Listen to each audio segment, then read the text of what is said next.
여러분 안녕하십니까? KBS 아메리칸 뉴스입니다. 많은 사람들이 크리스마스 연휴로 들떠 있는데요. 그런데 여전히 크리스마스의 겨울이 추운 사람들이 있습니다. 바로 한인 노숙자들인데요.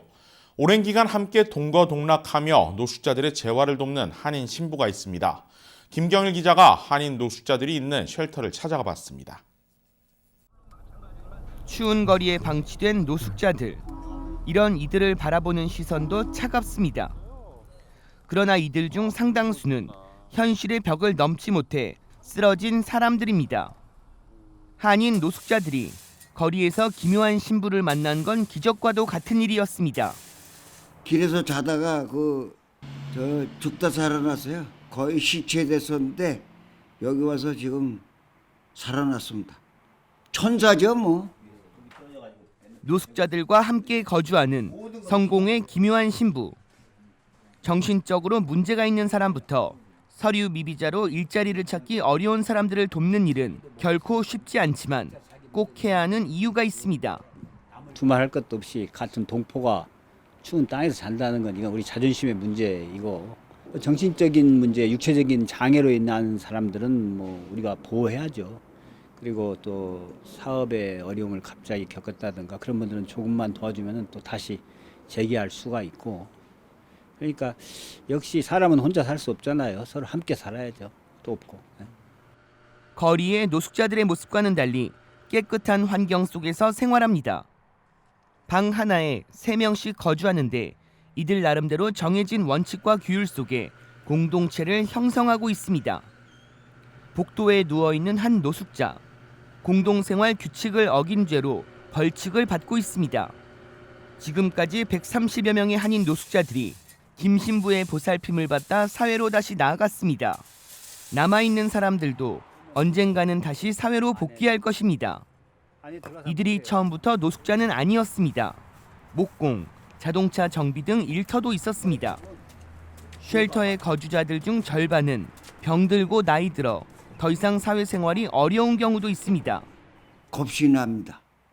직장이 있어야 나가지, 또 뭐 렌트 얻어야지, 그런 마음은 있죠. 근데 몸이 아프니까, 다리도 아프고 걷기도 힘들고 그러니까 포기하지는 않았지만 좀 용기가 좀 덜 나네요. 김 신부는 평생 자신과 동행할 사람들과 함께 안정적으로 거주할 공간을 계속 찾고 있습니다.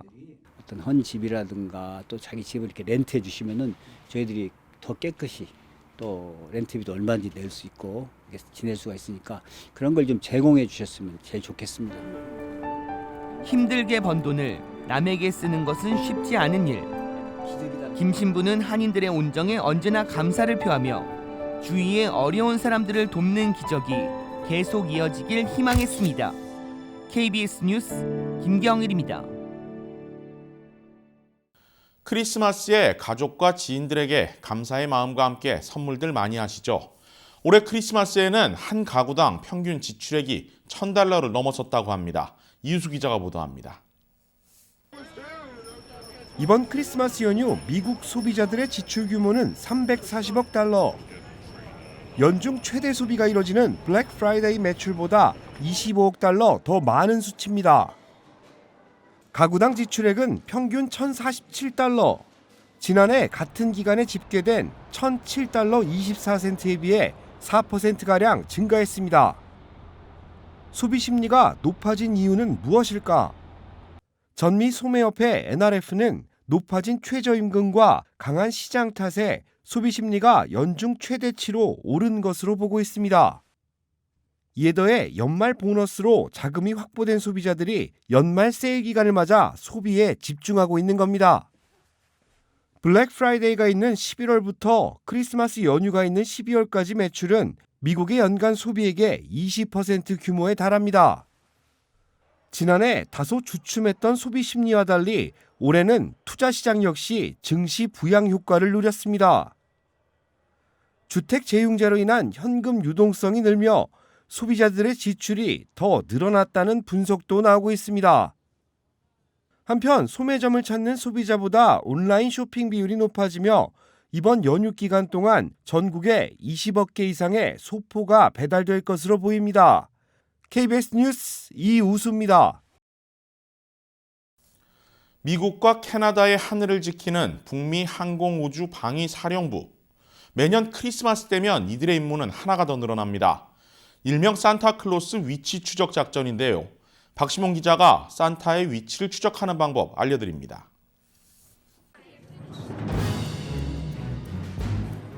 콜로라도에 있는 북미 항공우주방위사령부 상황실. 산타 모자를 쓴 요원들이 산타클로스의 이동 경로를 추적하느라 정신이 없습니다. Well, we are on the watch 24/7, 365, not just on Christmas Eve watching Santa. And we have sensors starting with our North Warning System in the Arctic and the northern parts of Canada and Alaska. We have radars, we have satellites that we can track Santa with, but we also use those very same sensors to defend North America. 사실 산타 위치 추적 시스템은 실제 레이더와 정찰 위성을 동원하는 것은 아닌 가상의 상황입니다. 우주의 위성 상황과 전 세계 핵미사일이나 폭격기 등의 동향을 관측하는 통합 방위 조직이 산타클로스의 위치 추적을 하는 일은 지금부터 64년 전부터 시작됐습니다. 1955년 콜로라도주의 한 신문의 시어스 백화점이 산타 광고를 실으며 실수로 방위사령부에 전화번호를 올렸습니다. 번호를 보고 전화를 한 어린이는 현재 산타 할아버지의 위치를 물었고, 전화를 받은 대령은 어린이의 동심을 깰 수가 없어 레이더로 추적을 해보니 지금 북극에서 남극으로 움직이고 있다고 대답한 것이 계기가 됐습니다.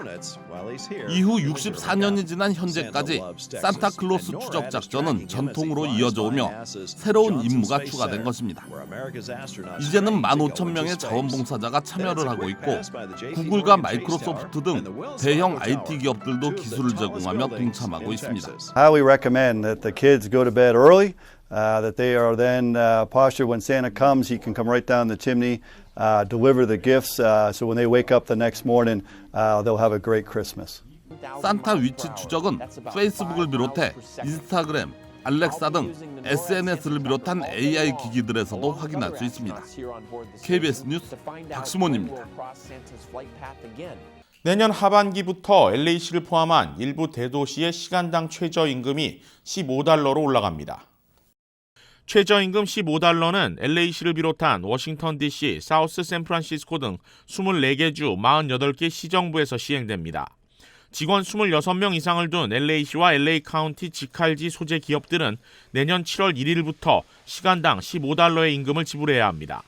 업주들은 캘리포니아 주 정부와 LA 카운티 직할 지역, LA시의 인상 시점이 다른 만큼 철저히 확인해야 합니다. 독립적인 시 정부가 있는 지역의 경우 LA 카운티 최저임금 규정이 적용되지 않습니다. 한편 이미 뉴욕시는 지난해 12월 31일부로 직원 11명 이상을 둔 기업의 시간당 최저임금을 $15로 인상한 바 있습니다. 크리스마스 연휴 기간을 맞아 프리웨이에서 음주운전 집중 단속이 실시됩니다. 캘리포니아주 고속도로 순찰대 CHP는 오늘부터 내일 자정까지 크리스마스 기간 특별 음주운전 단속을 전개한다고 밝혔습니다. 무관용 원칙에 따라 시행되는 이번 단속은 음주와 약물, 안전벨트 미착용과 과속 운전자가 대상입니다. CHP의 통계에 따르면 지난해 같은 기간 모두 1,160명의 운전자가 집중 단속으로 체포됐습니다. 음주운전에 따른 사고는 350여 건이었으며 사망자는 23명이었습니다. CHP는 크리스마스 파티에 참석해 술을 마셨을 경우 반드시 대리운전자를 지정하고 택시 또는 차량 공유 서비스를 이용할 것을 당부했습니다. 뉴욕을 찾는 한국인 관광객의 카드 도용 피해가 급증하고 있습니다. 뉴욕 총영사관은 자유의 여신상 등 유명 관광지를 방문할 때 정규 판매처를 이용할 것을 당부했습니다. 제휴사 뉴욕 KBTV 박정우 기자가 보도합니다. 최근 뉴욕시 자유여신상 인근에서 안표상이 한국 출신 관광객을 대상으로 페리 탑승권을 결제하는 과정에서 신용카드를 복제해 사용하는 사례가 발생하고 있습니다. 뉴욕 총영사관에 신고된 한 사례에 따르면 한 관광객은 최근 사설로 운영하는 업체를 통해 페리 탑승권을 발급받기 위해 신용카드를 이용 대금을 결제하려 했으나 업체 측에서 고액의 비용을 요구해 신용카드 사용을 취소한 후 현금으로 지불했습니다. 이후 관광객의 휴대폰으로 통지된 신용카드 승인 내역을 확인해보니 한화 60만 원 상당액을 결제하려다 실패 후 일반 상점에서 한화 10만 원 상당액을 부당 결제한 사실이 밝혀졌습니다. 관광객은 즉시 신용카드 회사를 통해 사용 정지를 시킨 후 또 다른 피해가 발생하지 않도록 영사 콜센터로 신고했습니다. 뉴욕 총영사관은 뉴욕 여행 시 정규 판매처를 통해 구매하고 식당 등에서 잠시 자리를 비울 때 휴대폰이나 소지품을 테이블 위에 두지 않으며 낯선 사람을 따라가지 말 것을 당부했습니다. 관광객의 각별한 주의가 필요해 보입니다. KBTV 뉴스 박정우입니다. 오늘의 주요 단신입니다. 한인 여성이 역사상 처음으로 미 대사직에 인준됐습니다. 연방상원 외교위는 지난 19일 열린 청문회에서 유리김 주 알바니아 대사의 지명자 인준을 마쳤다고 밝혔습니다. 외교정책센터 국장, 부장관 비서실장 등 20년간 국무부 주요 보직을 역임한 김 대사는 한국어와 중국어, 일본어에도 능통한 것으로 전해지고 있습니다. 북한의 ICBM 도발 경고에 따라 한반도 정찰이 대폭 강화됐습니다. 미군 주력 정찰기들은 연일 한반도 상공을 비행하고 있고 태평양 해군력도 한반도 경계태세에 돌입했습니다. 미국은 지난 2017년에도 한반도에 항모 세척과 스텔스 전단을 전진 배치해 북한을 무력 압박한 적이 있습니다. 뉴욕 증시가 크리스마스를 앞두고 한산한 거래 속에 혼조세를 나타냈습니다. 나스닥 수치는 최고치를 경신했고 지난해 최악의 성탄으로 기록된 크리스마스 이브 급락은 발생하지 않았습니다. 크리스마스를 하루 앞둔 뉴욕 증시는 오늘 오후 1시 조기 폐장했습니다. 크리스마스 연휴인 내일 LA 한인타운 대부분의 업소들이 정상 영업을 이어갑니다. 갤러리아 쇼핑센터와 시티센터, 마당몰 등 한인타운 일대 주요 상가들은 내일 정상 영업을 이어가지만 김스전기와 코리아타운 플라자는 내일 하루 문을 닫습니다. 크리스마스를 맞는 내일 남가주 일대에 또다시 폭풍이 찾아옵니다. 국립기상청은 내일 아침 남가주 일대가 폭풍 영향권에 돌입하며 일부 지역에는 눈과 비가 내릴 것이라고 예보했습니다. 고도가 높은 산간지대에는 1에서 2피트의 눈이 쌓일 것으로 전망되며 남가주 전역은 50도 이하의 낮은 기온이 이어질 것으로 보입니다. KBS 아메리칸 뉴스는 시청자들의 의견을 소중히 생각합니다. 즐거운 크리스마스 보내시기 바랍니다. KBS 아메리칸 뉴스 마칩니다. 고맙습니다.